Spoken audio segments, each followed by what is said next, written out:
If you apply painful stimulation to a fetus, so a baby prior to birth, will the baby react? And the answer is absolutely yes.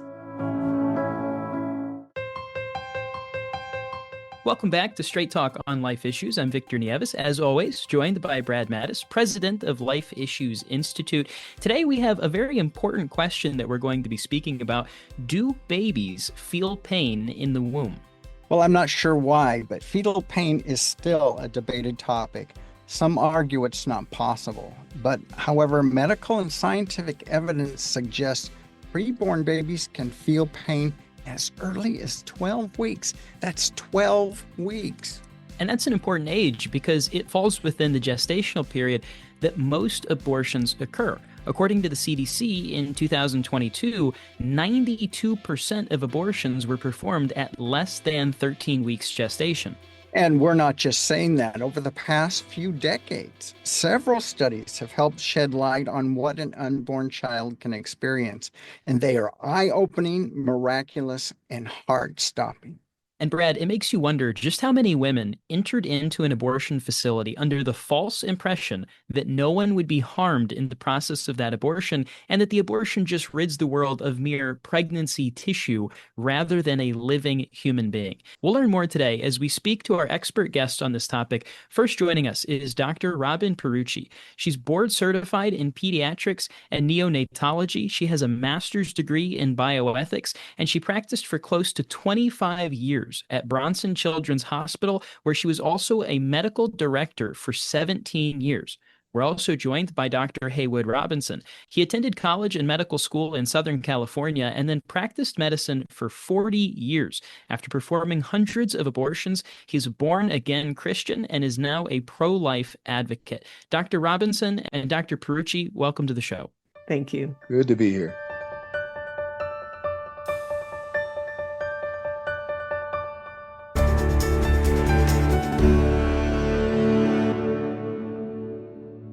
Dr. Pierucci, first of all, I want to tell our listeners, your bio was too long to share with them in its entirety. I want to assure you, the listener, that this doctor has an incredible line of experience for the topic that we're about to talk on, and we are truly honored to have her. So pull up a chair and be prepared to be inspired and educated by both of these guests. So, Dr. Pierucci, what does it mean by fetal pain? It's actually not as simple a question as you would think. The easiest way, I think, to state it is if you apply painful stimulation to a fetus, so a baby prior to birth, will the baby react? And the answer is absolutely yes. These little guys do react, both in utero and if born prematurely, having been smacked by 22-week little tiny hands.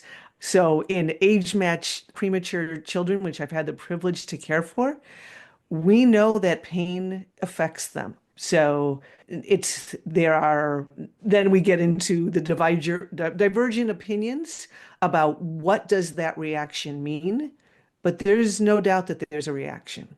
How early can a baby feel pain in pregnancy? So gestationally, in the same way that we have developmental differences as we proceed through our embryology and all the different phases of that, the quality of the pain also changes. There's different capacity. The paper with the earliest data, and this is based on the neuroanatomic data as opposed to direct observation, Dr. Stewart, Derbyshire, and Bachman call it an unreflective pain, which I think is a great way to say it. These little guys can't look at you and complain in so many words and wave a flag and say, hey, ouch, that hurts. But we certainly know that there's the transmission of neural fibers that can get information up into what's called subcortical structures, areas of the brain that we think might have that capacity to create what's called a procedural memory. These babies are affected, and that's part of the issue. is we know that long term, these premature babies, when they undergo pain, or noxious stimuli is another word that you'll see in the medical literature, that there's long-term ramifications. So even if you can't jump up and down and yell and complain at someone in front of you, this changes the neurologic development of what we see. So to claim that there's no effect because they don't have adult level of communication or consciousness is ridiculous, because it's like expecting a 2-year-old to ride a bicycle. At Mm. the right anatomic developmental age, there's appropriate development. I think this is just part of this continuum that is part of our life and normal development. It's there differently than what we see in adults. How early in pregnancy is it there? So the earliest would be that we've got neuroanatomic data would be is 12 weeks. 12 weeks. But you're going to get argument. Know that that is not. I would say the other answer in the direct observation is about 20 weeks, and that's because we have direct observation of babies in utero, fetal ultrasounds, as well as when babies have had procedures, we can see changes literally in the stress hormones that are released because they're upset that they've had skin breaking procedures. Bodily integrity has been violated, and we see the reaction. Thank you. Well, that was going to be my next question to you is what are some of those long-term consequences that we see when a baby has experienced that fetal pain? So, and this has been published by the American Academy of Pediatrics, the AAP, which is more known for left-leaning ideology, but they have stated in their 2016 policy statement, which at that time went down to about 25 weeks gestation, that there's data that show these kids have sensory issues, that there's neurodevelopmental differences. So whether that's part of some of the emotional outbursts, these kids have school issues. I don't know if it's appropriate to call it ADHD because that has such a huge blanket of what does that mean. But emotionally, neurologic, developmental wise, school readiness, there's long-term issues. Now, I want to be very careful to say that there's multiple factors that can be also involved in that if you're just born prematurely. But for a concrete example, when our babies often have blood draws by having a heel stick, so they get poked in their heels, that area, ask the parents, they will tell you remains exquisitely sensitive for years later. They don't want their heels touched at an age gestationally when they couldn't complain about what was being done. But there is a long-term issue. So that procedural memory is legit. And there's a number of studies that have shown that. Wow. Well, Dr. Pierucci, many say that the unborn baby is nothing more than a clump of cells. Could you explain to us a little bit more about the development of that baby? You know, I've seen cell clumps in the lab. I've never seen a clump of cells develop and to be able to recite poetry or sing a song. That is such an inappropriate just language to describe the majesty of what happens after sperm egg fusion of two unique cells, that from that moment on, there is different DNA than both the parents donate to the cause. And if left unmolested, from that single cell, the genetic roadmap is consistent for the rest of your life and gives direction for not just cell division, but the three-dimensional dance that happens in utero and the change in position and size and function. And this starts in utero. It simply continues after birth. It's so interesting. We look different as a baby, as a toddler, than we do in our 80s. And no one thinks that's a different human being or not a human being. And yet we don't give that same grace to someone prior to birth. I like to say it this way.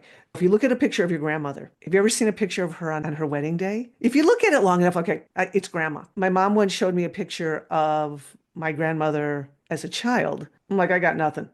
And yet it was her. I wonder what my grandmother looked like as a zygote, as a one cell. It's still her same DNA. It's her. Now, it hasn't had the experiences of living, but our internal map of that directs our being exists from sperm egg fusion. That's not a cell clump. That's a unique human being every single time. Going back, Dr. Pierucci, to the earliest time a baby can feel pain in the womb, Mm. I've read that a child can react to pain as early as 8 weeks. What is your thought on that? I think it's possible. I think we don't know enough. There's so much, gosh, if we would just do science with a little bit of humility in front of what we don't know, it'd be really useful. The different pain receptors are coming online, are forming at that time. How well are they hooked up, and what exact parts and pieces of the neurologic system do we need to perceive pain? I think we're still figuring it out. I once saw this incredible study, and it actually, and I don't know how they got the fetuses, so that might not have exactly been licit, but they found a different stain. It was a French study, and they were 7 weeks, 8 weeks gestation. And with a different staining method, the journal had to admit this looks like an adult pattern, and it was in the fetal hands and feet. There's so much we don't know, and there's a difference in perception as opposed to organization and processing of the pain, which we associate with an adult. So, how early does that perception happen? We don't know the answer yet. Would I worry that it could happen that early at 8 weeks? I think it's appropriate to be concerned because this is what your body does to remain safe. It moves away from danger. In the exact same way of why does our heart rate, how does the heart start beating at 6 weeks gestation? Because I can't get oxygenated blood, which feeds the rest of the body in our embryology when you're beyond a couple cell layers thick. So it makes embryologic sense that in the same way, our body has to move away from something that's painful. It's survival. It's how I think we were made by our Lord, for those who believe, and it just makes physiologic sense for just those who are looking at the embryology. So I think it's an appropriate question. Do we know 100%? No. That goes along with science in any regard, doesn't it? Yeah, very much so.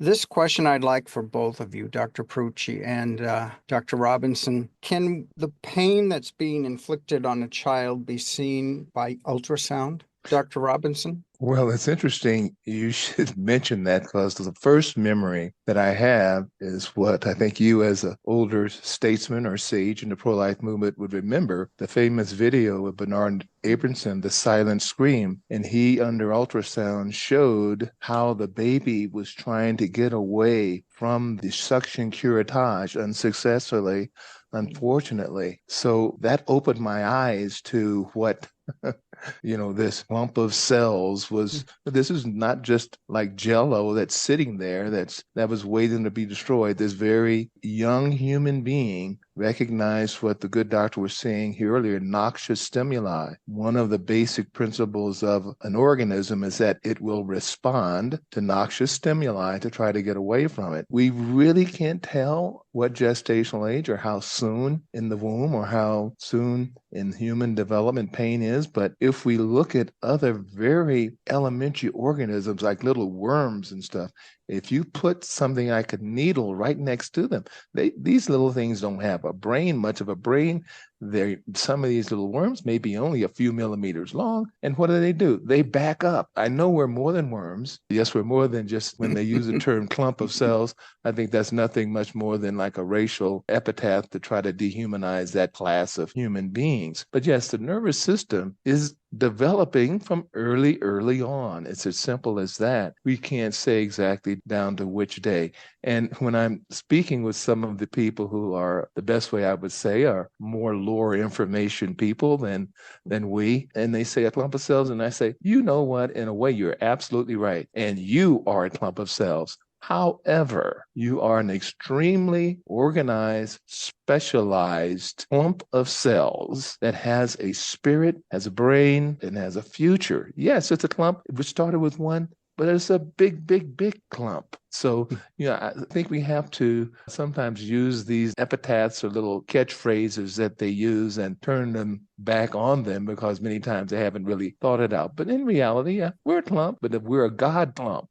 with a spirit. and it's a beautiful thing. Now, there's another thing that the good doctor mentioned earlier about these. We've learned so much about the neonatal intensive care unit, and I'm just learning this stuff. And I've spent 40 years in practice and my wife and I, she's been exposing me to this new whole concept of trauma-informed care, where we now see that these children, it's not only that their heel may be tender from those heel sticks, we know that now we have to respect their sleep pattern. Their sleep patterns can throw things off. Yes, even though we have this wonderful technology now in the neonatal intensive care unit, it's a pretty traumatic environment. Bells and whistles and ventilators and people talking. And yeah, we know it's all to save their life, but we got to do that care and recognize that this is a very fragile individual that's going through the trauma of maybe coming out several months early. He's going, I want to be inside mama. And now I'm here in the hospital ICU. So yes, I'm in agreement with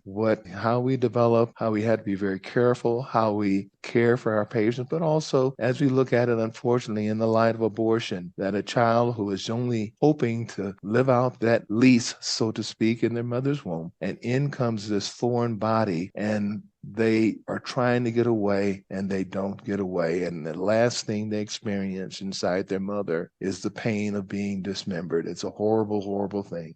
Dr. Pierucci? There's some new technology and a newer study that has recently come out where during fetal surgery, they were actually able, with the newest, the four-dimensional ultrasound technique, able to monitor fetuses getting their anesthetic injection in their thigh. And you can watch the fetal face scream. And what they did is they actually scored a number of different facial movements. It's now called the Fetal 7, and it is the first ever validated fetal pain scale. We have pain scales for adults. We have them for children. We have them for neonates. Using the same facial expressions, which everyone accepts as standard of care for accessing is someone in pain when after birth, even down to premature, there's fetal pain scale or neonatal pain scales. They were able to show this in a fetus. There absolutely is ultrasound evidence of these little ones' faces. You can watch all these different movements. And they were able to show that if they scored, I believe, at least 5 out of 7 of the facial movements, then it was able to discriminate between painful stimulation and non-painful stimulation, just acoustic noise or other stuff, which is huge because that is one of the things that those who disagree that pain can exist just at those lower, gestational ages. Yes, you can discriminate. And they've measured it very carefully. Like I say, this isn't just my opinion. This is the science of where we're now at. So now that this scale was recently evaluated just in 2024, I'm looking forward to seeing more direct observational results. The youngest baby that they were able to do was at 23 weeks. And so we'll see what goes on. By the way, fetal surgery happens the youngest, I want to say, are 15, 16 weeks. Wow, really? That far back? Yeah, yes. So getting to see, and just think about this, after a fetal surgery, being able to use this to monitor how is the baby doing post-op. We've never been able to do that before. And do we need to get more medication into the baby so that they don't feel that miserable? We don't. This is a whole new world that we're about to open up, which is why this conversation is so important, because the people who deny that pain exists, and there are the Society for Maternal Fetal Medicine and ACOG, the American College of Obstetricians and Gynecologists, as well as the British component, ARCOG, they now say that there's no pain until 28 to 32 weeks, which is craziness when you've ever been in an ICU. I mean, it's just like, no. They must be living under a rock. Well, so here's the science that they base it on, which is that you need to have mature connections from the thalamus, part of the brain, to the external, one of the out parts of the brain, the cerebral cortex. If you don't have that, they say that you cannot have a full processing of painful stimulation. Here's the problem. We know that there are other structures prior to being connected to the cerebral cortex, which is true embryologically, doesn't happen until really 24 weeks in mature cortical processing to 28. So I understand anatomically what they're saying, but they're ignoring some fetal structures. There's something called a fetal subplate, which helps also provide connections to the cortex. There's other subcortical structures in the developing brain that we know are involved in processing of pain and emotion. And so once again, a little humility in front of what we don't know. And it also doesn't make us ignore what we directly observe, which is that these babies hurt, that they're upset, that their heart rate changes, their oxygenation changes. They release literally what's called stress hormones. I mean, it's like trying to stick a round peg in a square hole. How can you ignore all this other stuff? Which is, by the way, what we used to do. Fetal pain is very young. It really wasn't until these seminal studies by Dr. Sunny Anand in the late 80s, early 90s. We used to take babies to surgery without anesthesia as late as 1992. It was a combination of his work and the public outcry of mothers getting published what their children looked like in the NICU without anesthesia that turned the tables. That he actually had to do a randomized trial of babies going to cardiac surgery with light, minimal, none anesthesia compared to those who got anesthesia. This is cardiac surgery here in the States. And gosh, the babies who got anesthesia didn't have what's called metabolic acidosis. They didn't have the blood sugar derangements. The values tended that they survived intraoperatively and postoperatively better. The fact that we had to go to surgery, you couldn't even ethically repeat these studies. But from that, we changed. Our medical standard of care changes. No one denies that babies feel pain. Now, I want to pause for a moment because some of that was out of fear of, it's only recently that we had an idea of how much to dose the babies because we were very afraid of, you don't want to, once again, do no harm. Are we going to give an anesthetic that is going to overdose these little tiny people? And so I understand the caution, but to claim it doesn't exist in the face of what we can now see and do and measure is just ludicrous to me. It seems bizarre that medicine has come so far from that point in such a short time. Yeah. And that as late as the 90s, they didn't think babies felt pain in surgery. Yeah. That's just bizarre to me. Let's talk about stress hormones. Can they impact the mother in any way? Yes. Well, when you talk about stress hormones, maybe we should talk about what those stress hormones are. And that would be like our bodies make a steroid called cortisol, and it's something that our bodies make under stress. Now, clearly, if an infant is having surgery or any type of induced trauma, there's going to be an amount of cortisol that's going to be secreted by the baby. However, you got to remember the baby is secreting a lot smaller amount than the mother would under the same circumstances.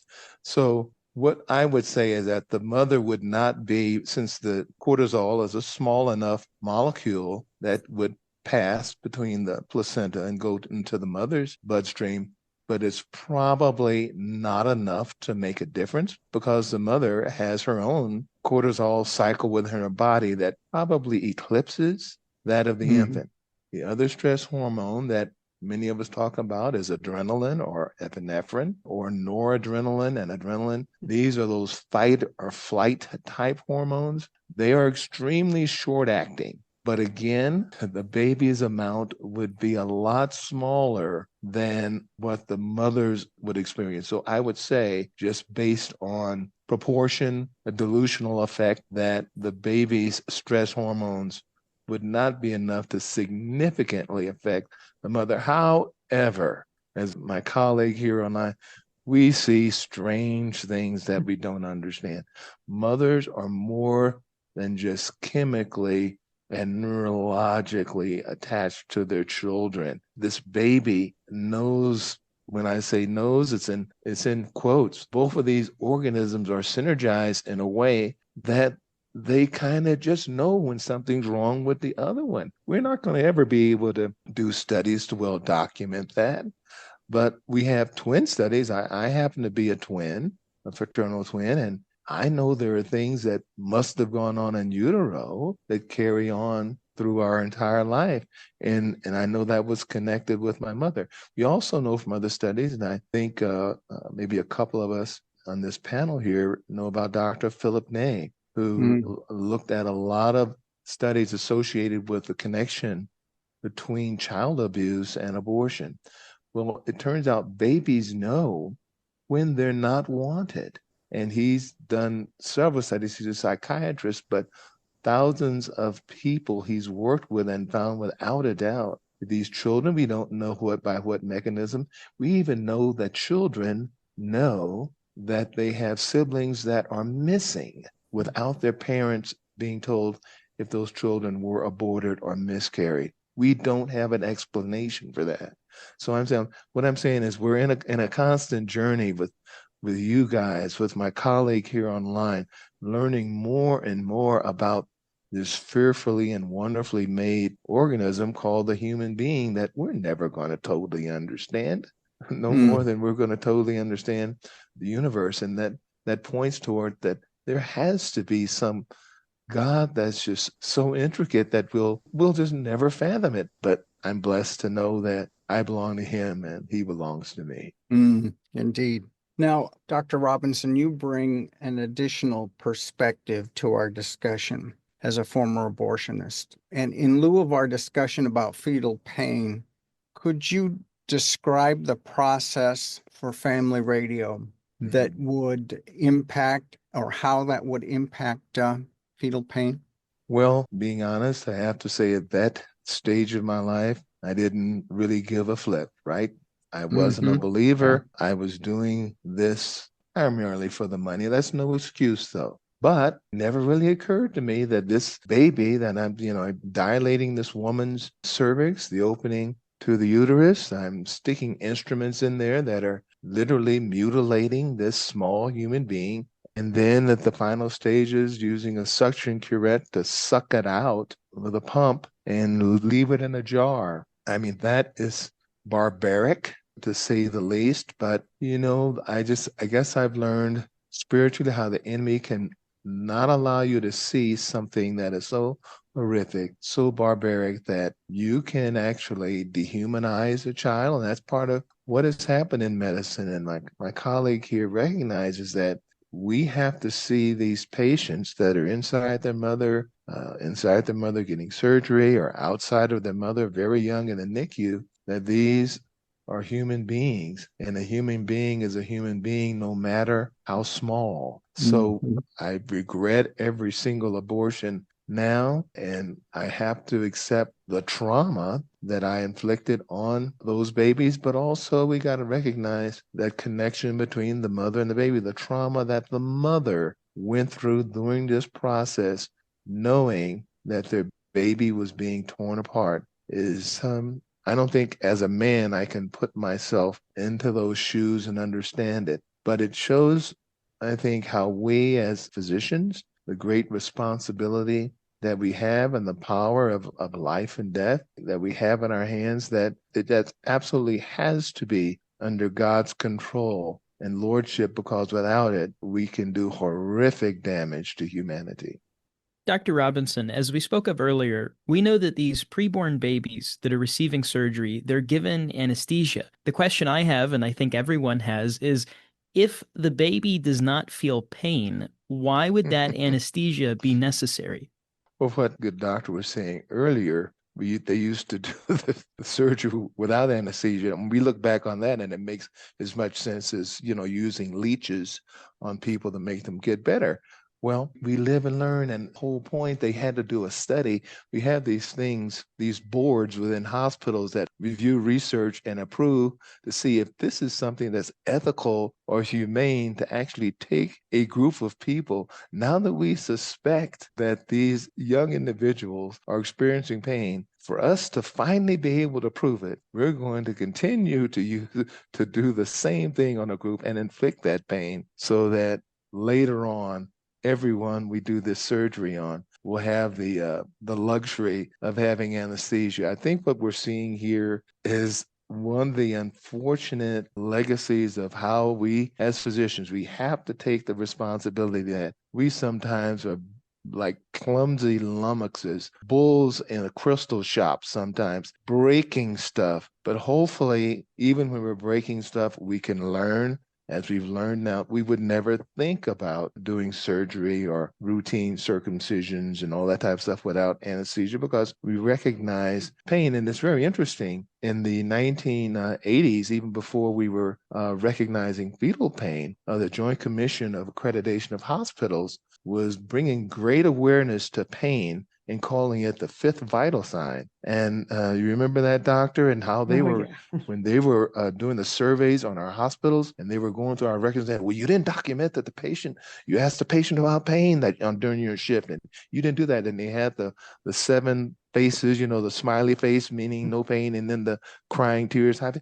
And we were dealing with that with adults, but for some reason, why were we discriminating against the very young? It just shows we have to have a certain humility that we don't know everything and we're on this journey learning, but unfortunately, there are casualties along the way. I'd like to ask you both to weigh in on this if you have any knowledge or information. Has a study been done to look at individuals who, as babies, had surgery without anesthesia and how that's impacted their lives today? Dr. Pierucci? I'm unaware of a follow-up study other than that, because we're, thank goodness, now getting farther out from that. But we certainly do know that the kids who were born prematurely, who didn't have anesthesia, or even if they did, there was so much the repetitive nature of the heel sticks and some of the other procedures that happened that affected them. So we can't do a randomized trial saying, "Hi, we're going to, thank goodness, anymore," saying we're not going to give you anesthesia. We're going to compare you to the other kids. But we absolutely know that when we have repeated painful stimulation, yes, our bodies are affected. We know when there's minimal anesthesia. We know that long term there's issues. That's old data, and thank goodness we can't do that study anymore. Something that, was said earlier that so interesting. I was surprised the first time I was ever asked, "Do you know if fetal pain exists?" And I looked at the person and I'm like, "Of course it does." Because I live in the NICU where this is not controversial. Our baby, of course, they feel pain. And the other thing that's kind of unspoken here is the trimester system is just nonsensical. It came out of Roe v. Wade. It came from lawyers. It did not come from physicians. Embryologically, we have the embryologic period of development. You can divide it up into a pre-embryologic, whatever, but that's 0 to 8 weeks. After the end of the eighth week, you have every single organ system present. From 9 weeks all the way until term is the fetal period of development. I literally have had the privilege of taking care of fetal people. That's the whole point of the drill in the NICU. How do I help someone with fetal physiology be able to get to a place where they can eat pizza? You can't do it eventually, and they can breathe air and their lungs work and all. And that's the job description of the neonatologist, is helping someone make that transition. So we know that people with fetal physiology, we know beyond any doubt they feel pain. They are affected by this.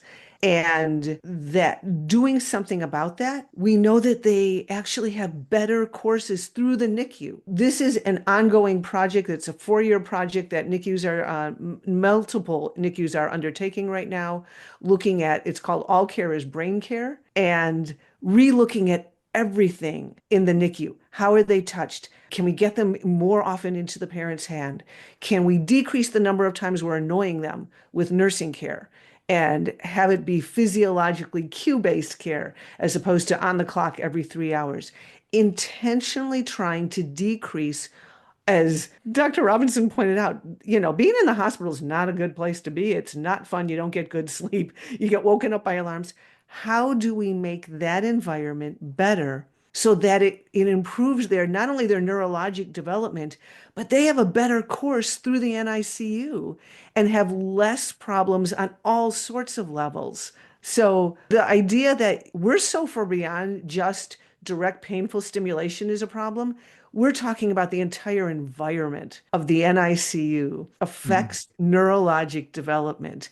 And we know because of that, we know pain is what we call multimodal. It's not just being stabbed, it's being woken up, it's the alarms, it's not being in your mom's arms and hearing the voices that you were listening to in utero. We know you do. It took a study to be able to figure out that we need our parents. We need, I just like doctors, we're really dumb some days. I'm like, really, guys, just ask a parent. Babies develop better when their parents are involved. That hasn't changed ever. So keeping moms and dads more involved in the NICU. It's even true, by the way, kind of just quickly tangentially, I've had the privilege of caring for babies whose parents had opiate addiction. Mm, Those babies had wow. less withdrawal when we kept mom closer to the baby, when she held him, so that she could actually, she has so much guilt over what she was doing to feed her addiction. She never would have intentionally done this to her child. But when we kept her involved, the baby's withdrawal decreased and the child was able to be calmed and fed. And so she could do something for her baby as opposed to just being the cause of what she was watching. So once again, it just is with such humility that we get to do this. Yeah, we need our parents. And yes, these little ones hurt beyond any stretch of the imagination. I might just add to that. If you look, let's just take a full term pregnancy, goes to 40 weeks. And that's the other miracle, we go from the fusion of that sperm to that egg. And in 40 weeks is this developed baby ready to come out. But if you think about it, labor begins, that baby gets compressed and goes through a very small space, relatively speaking, and goes from a dark water environment with muffled sounds and knows mom's voice, hears music, heartbeat. But at some point in time, either I used to say coming out north or coming out south, that baby is going to come out into the world, and that cord's going to be cut, that fluid's going to come out of the lungs, and the miracle of a human being switching to a liquid environment to a gaseous or air environment is absolutely astounding. But I would say that's a very traumatic event, being born. Can you imagine? You've got the peace of being inside mom. She's feeding you through an umbilical cord. Everything's kind of muffled, and you come out and there's this bright lights and people talking, and I'm breathing, and there's air, and that's a traumatic event in itself. But it's God's traumatic event, and it's part of His plan. But I'm saying that to make us continually sensitive that these young human beings are in a very new environment for the first time. They were in water environment, and now they're in an air environment.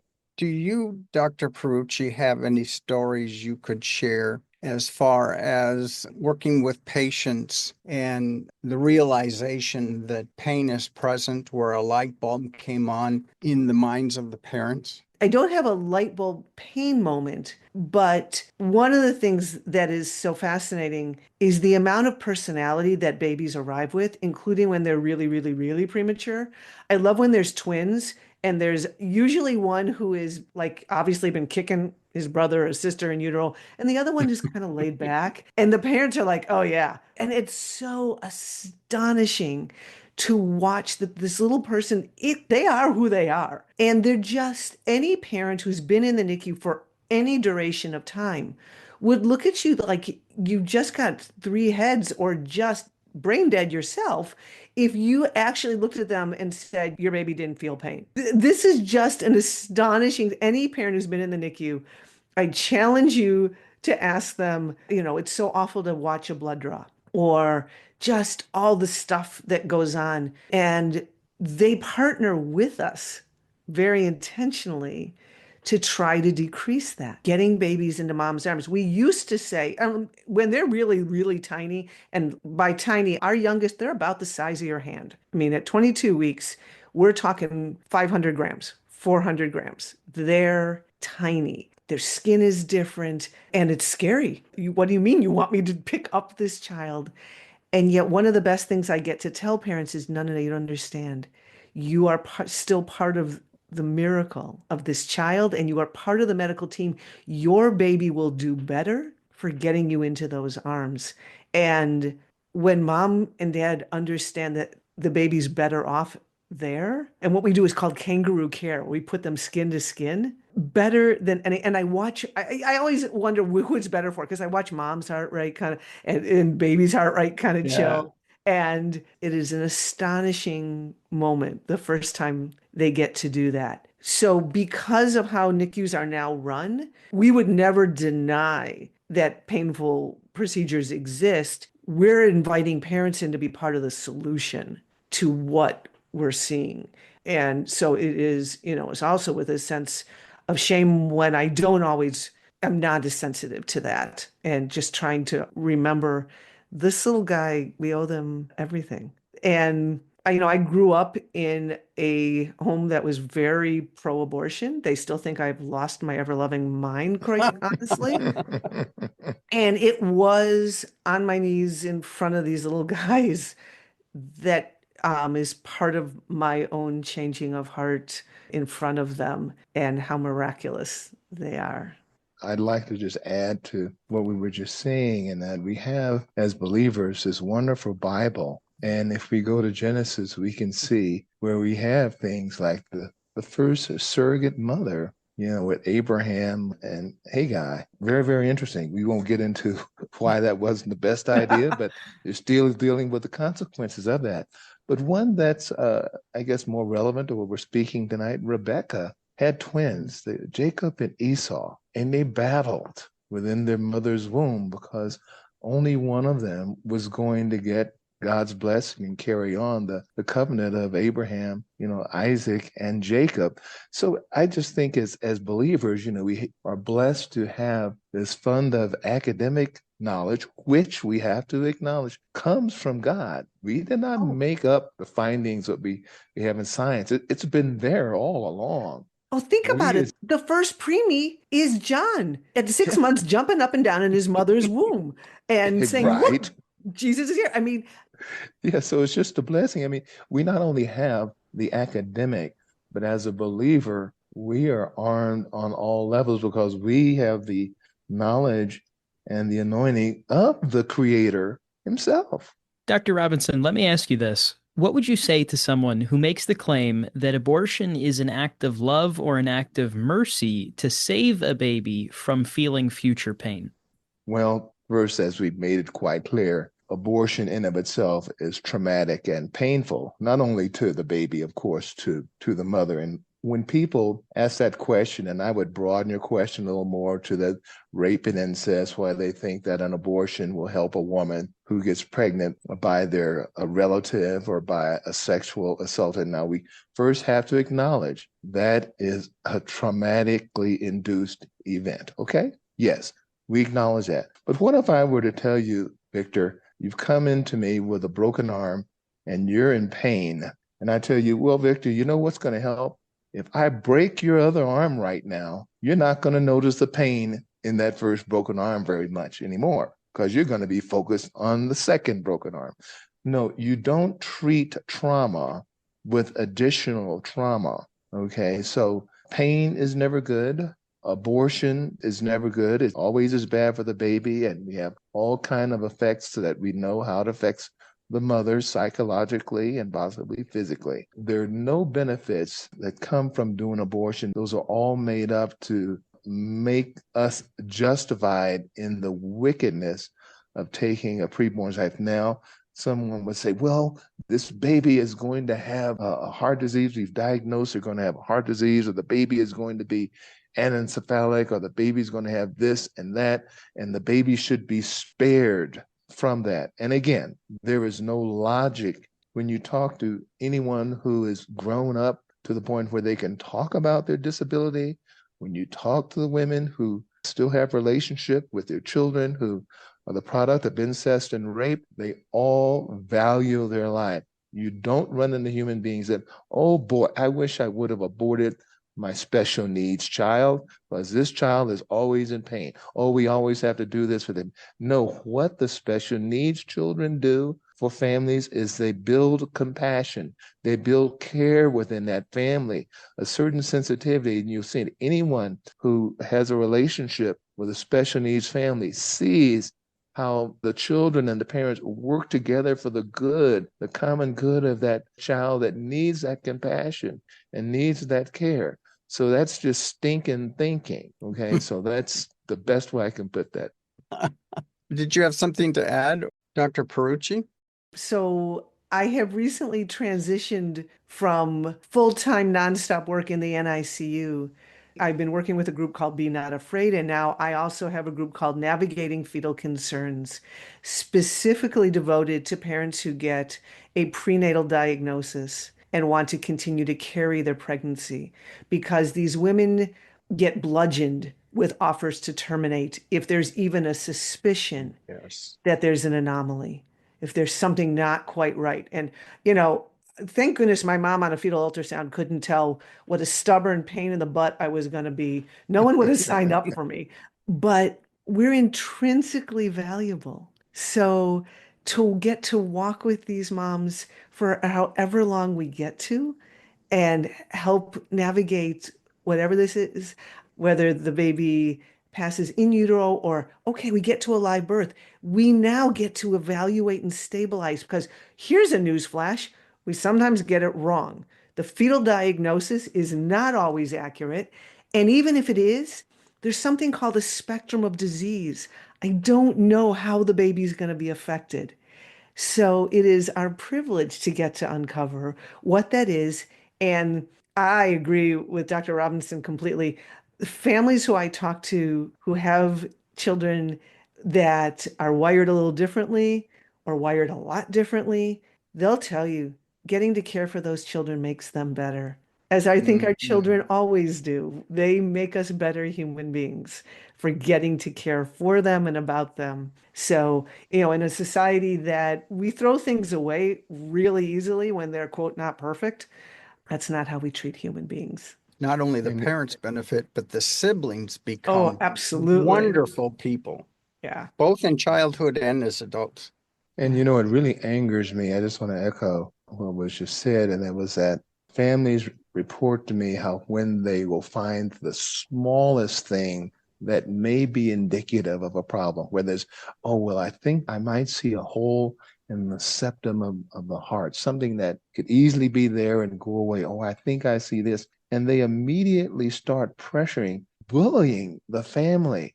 And then Yes. families will make it clear on a visit, we're not going to have an abortion. Please stop asking. And they will ask them every time. It's almost like they're trying to break down the will of the family. And I just don't understand this. It's a funny thing when we think about our supply of high technology care is as high as it's ever been, and we're increasing it. It would seem like conventional wisdom would make it seem like we should be more willing to take care of more issues than ever. But it seems like it's working in an inversely proportional way that we now want to ration the blessings of all of this great technologies that's coming online. I just don't get it, but we know it's spiritual. But it makes absolutely no sense. And I've so many families and I know this, you guys on this panel have been with family after family where they were told something was wrong. The baby comes out and there's absolutely nothing wrong with the child, nothing. And the obstetricians have never apologized. And they just keep on doing the same thing over and over again. And it really angers me. That is a sore spot with me too, where their default is abortion at the slightest indication of a challenge. You want me to kill my child so that my child doesn't die. It's ridiculous. Now, here's my last question for both of you. As physicians, speak to a woman who's, say, sitting right before you, who has been listening and considering an abortion. I would say, first of all, your life is worthwhile always. And I never know what series of events brought you to a pregnancy that you may not completely want. But whatever got you here isn't going to be resolved by the death of the baby. So, because of how valuable you are and how intrinsically valuable that little baby is. Let's figure out how we care well for both of you. The mother-infant dyad is one of the most precious things we have on this planet. So it is a physician's privilege to get to help you with whatever is going on to help, whether it's your environment or something you've been told about the baby. Love is the right answer, and it's never going to be one you'll live to regret. So how do we do that? Dr. Robinson? Well, of course, a woman has a way of relating to a woman differently. I guess what I have is a bit of an advantage as a former abortionist, not only as a former abortionist, but someone who aborted their firstborn. So I would start with basically in humility to tell them first off that many women will react the way you are right now because right now it's a shock to you, and that's okay. So what we first have to do is not react because we're shocked. Let's take a deep breath, step back out of this. Let's not make any decisions right now because once you get the abortion, you can't reverse that. So we know that you can get an abortion next week for sure, even if you don't change your mind. And then I start to share with them about hundreds and hundreds of abortions that I did, and never has a woman ever come back to me and thanked me for killing the child. Never, ever. That abortion is a traumatic event that women struggle with throughout their life because they know they took the life of their child. And tell them that this is your child. That's a simple statement that, all women who may be rape, incest, or boyfriend, whatever, a boyfriend that's deserted, you can't allow the circumstances to take you away from the greatest magnitude or the greatest fact. This is your baby. And get them to try to understand that. And then I also share that, how now I would have had a child that would be in their 50s, maybe have grandchildren or great grandchildren. And I regret that. Right now it seems hard, but it's going to work out. And then as you get them to start to settle down, then you can start sharing resources. I know some people at this pregnancy resource center. I used to work with them, and they're going to talk to you. They've got not only resources to tell you about your baby, but resources that might be able to help you with housing and diapers for your baby. And you don't have to do this. And for sure, you don't have to do it now. So it's about building the relationship and training people. A lot of us, we want these little silver bullet one-liners. No, just bond with the person, love their baby like they should be loving it. They need to understand you have an opportunity here for love that's greater than any love that you're ever going to have. Yeah, it boils down to this one simple truth. Life is good, death is bad. Amen. Dr. Pierucci, Dr. Robinson, thank you both for joining us today. Been my blessing. Thank you.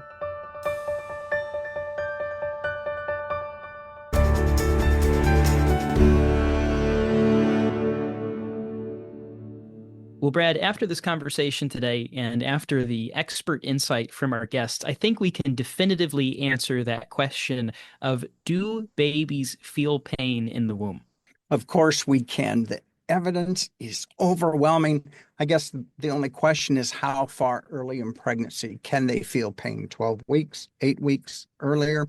It's hard to tell there, but science will eventually give us an answer to that too, I think. Oh, I think it will. And it's one of those things that in the meantime, I believe it's fair to say that maybe we should err on the safe side when it comes to these babies. We should assume the earliest position for the sake of these children. Obviously, abortion at any stage is a terrible thing.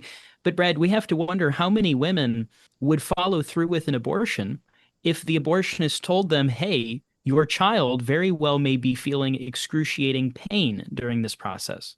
Yeah, and they should be at the minimum offering anesthesia for that unborn child that's going to be pulled limb from limb and arm from arm. But if they did that, then they'd be acknowledging the humanity of the unborn child and the fact that pain is present, and those women would walk out of abortion facilities in droves. Oh, they would lose so much business if they just said that simple line, but they're going to offer anesthesia for the baby. They would lose so much business, which of course is why they won't be doing that. To you, our listener, though, I want to recommend that you go to our website, lifeissues.org. There you'll find a catalog of free resources on fetal development, a look inside the womb. You'll also find the resources that were mentioned by our expert guests today so that you can become more educated on fetal development and the pain that these children experience while they're inside the womb. While you're on our website, lifeissues.org, I also want to encourage you to become a life defender today. You can be a critical part of our work together to save babies and promote a culture of life across America. Your monthly giving, no matter how much, is a tremendous commitment to the pro-life movement. And though we might not all be experts in the field, we can support vital pro-life education to get this message out to an influenceable audience. Your donation allows the very creation of this program, so help us do more for the babies by becoming a life defender today. Again, you can do that on our website, lifeissues.org, and be sure to tune in next week for another Straight Talk on Life Issues.